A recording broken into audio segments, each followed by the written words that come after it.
Hi, I'm Jake Lawrence, and this is Jake Out Loud. This is my conversation with Frank Marino about his music, life, and family. He has a DVD out titled Live at the Agora Theater, available at mahoganyrush.net. I started with a question about his DVD. I didn't do a DVD for 40 years. Yeah, Okay, that's so right. It's everybody the else first time. did. Okay, so it's the first one. And the reason I finally did it was because for many years, all of the people in the industry that I know were telling me to do it, and I kept saying no. No. The way that they finally got me to do it was by simply showing up and doing it, even though I didn't want them to do it. So they did it as a favor. Yeah. You know, Frank, we're going to do this for you, whether you like it or not. So when they did that, I said, okay, I'll do it, but I'll do as much stuff as I can in one day, like 12 hours, get as much stuff done, and then don't ask me to do another one. Yeah. Okay? So that's what this is. So if people want to see me do what I do on picture, this is it. I'm not doing another one. Okay? That's going to be the end of it.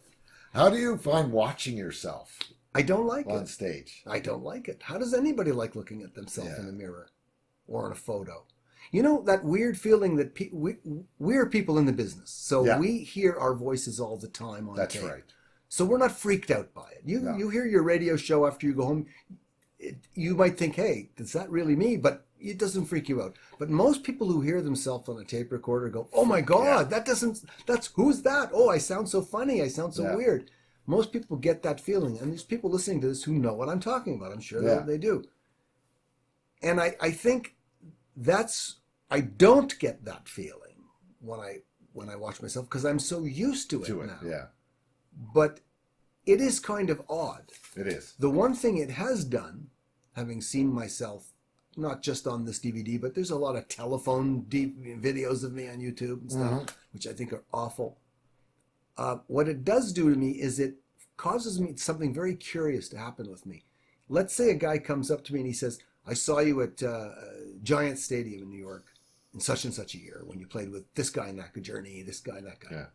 When I remember the gig, even Cal Jam, I do not remember it from the stage. No. I remember it as if I'm in the audience looking at the band. And yet I wasn't in the audience looking at the band. The image I get of me playing at those concerts is as viewed from the audience point of view. Now, I don't know why that happens. Perhaps because I've only ever seen pictures of me from the audience point of view. And when I'm on stage, I'm very rarely looking out at the audience because I'm lost in some kind of maelstrom anyway while I'm playing. So I don't have a whole lot of recollections from the stage looking out. And when I do remember things from the stage looking out, I remember it between the songs. Yeah. I remember it when I'm talking to people. Well, that makes sense. Yeah. You know, so it's just an odd thing that you say, what feeling do I get when I see the DVD? What city was this recorded in? Cleveland. Why Cleveland? Well, It was central. Okay. Well, we were going there to do this gig at the Agora, and we had been in New York, and the guys that offered to do it and kept pestering me, they happened to be the crew that do Bruce Springsteen's videos. Right. Very professional crew.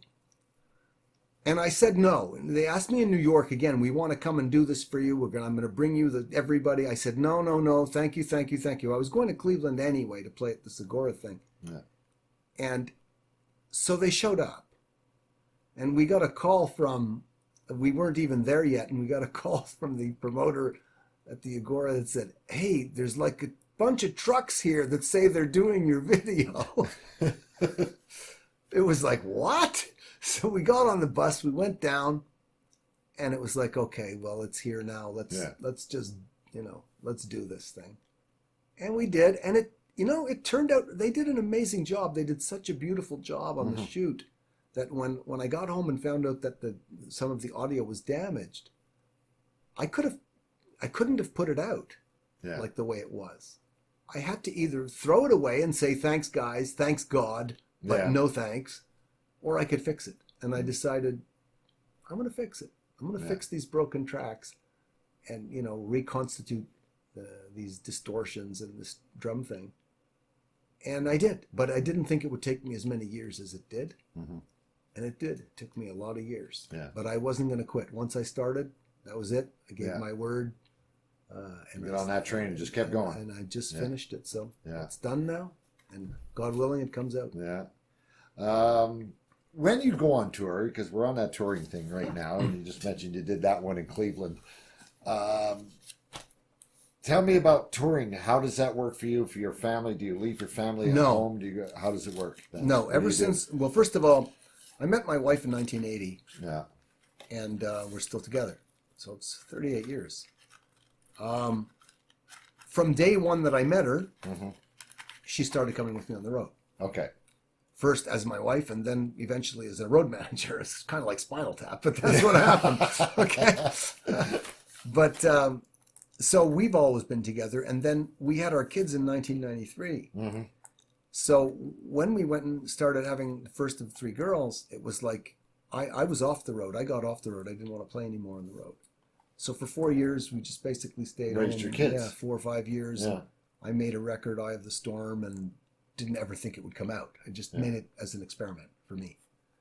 And eventually, we got back on the road, but now we had the kids. Well, I wasn't going to start going on the road and not having my wife and kids. Yeah. So I only went out when I could take my wife and kids. And so every gig and every radio gig and every recording gig and every little thing I've done since then has always been with my family. I've never done one without them. Really? And now that they're much older, they now have the ability to say, I don't think I want to come. You know, they may say that if I go. I've been hearing for 7 years doing this DVD, so they've grown up quite a bit. Okay. Well, they're not. So they're in their 20s now. Yeah. Anyway, so now, if I go out again, and I don't know if I will, but if I do, it would be, do you want to come with us? Yeah. I know Denise will come with me. Your but wife will. do you want to? And it'll be up to them whether they want. So they, to. well, at a point they have the option. Now. Yeah, at this point. Yeah. But did they enjoy the experience? They loved it. Are Are you kidding? They loved it. Because we'd go to their school and say, we're taking the kid out of school. And they'd say, what are you crazy? You can't do this. And say, never mind, we're doing it. Yeah. Well, it turns out that, you know, when they're on the road, they've got nothing to do. So what did they do? They studied. So they'd come back to school. My wife would make sure that she would fax either other mothers or in those days we had fax, okay? So you'd fax the other mothers or the school and say what work was in the class today, what was done today. And they'd get it. But they'd go way ahead of the class with all this stuff. So by the time they'd get back, they were bored in school. They were ahead of the class. Exactly. So it got to the point where at first the teachers had been saying, you know, you can't do this, you shouldn't do this. And then they were saying, whatever you're doing, please keep doing it. Because, and one day, one of my daughters missed 90 days out of 180. Really? So that's half the year. But they still ended up with straight A, 98, 99% finishes. They're still grade A's. I don't think there was ever a year where they weren't an honor student. Wow. All three. They must have had... So it just worked. It just worked. Great essays. What did you do on vacation? Yeah, I never... with a rock band. Yeah, I like English literature, so a lot of the times if it came to stuff like that, they'd read stuff to me or I'd tell them what I thought. You still have time to help them with it. Yeah. Because I'm only playing for 3 hours a night, so exactly, the rest of the time I'm with them. Yeah. And when I'm playing, they're there in the dressing room. Yeah. So they're not off at the hotel. You know? Yeah, exactly. So, so we did spend really all the moments together from the time they were born. Yeah.